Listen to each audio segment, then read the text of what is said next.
Welcome to week 10 of our prayer journey. In the book of Mark, there's this great account of the rich young ruler, a man who comes to Jesus and asks what he must do to obtain eternal life.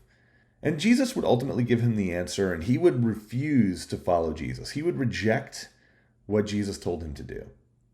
But in Mark, specifically in the Gospel of Mark, there's this great line that says, looking at him, Jesus loved him. See, Jesus had a deep love and passion for those who were lost.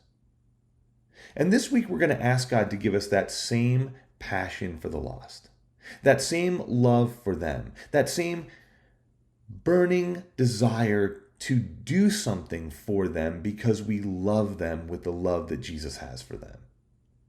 It's easy to do something for someone that you love. It's easy to perform a service for someone that you care deeply about. But what about the people that you don't know?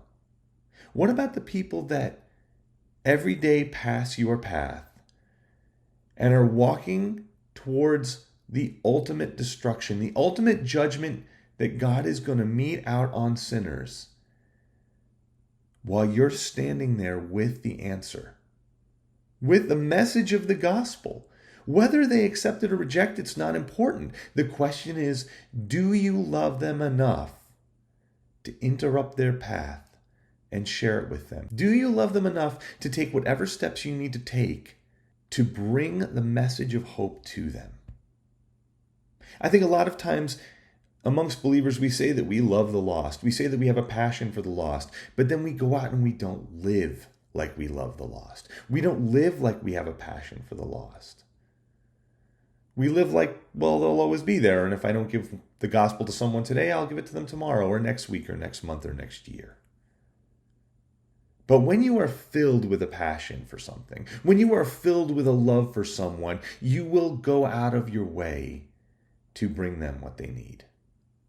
The lost need the gospel.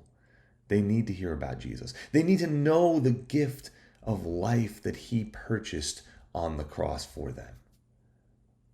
So we're going to ask God to give us a deep love for the lost, a love that motivates us to action so that we will be driven to bring the gospel to those who need to hear it.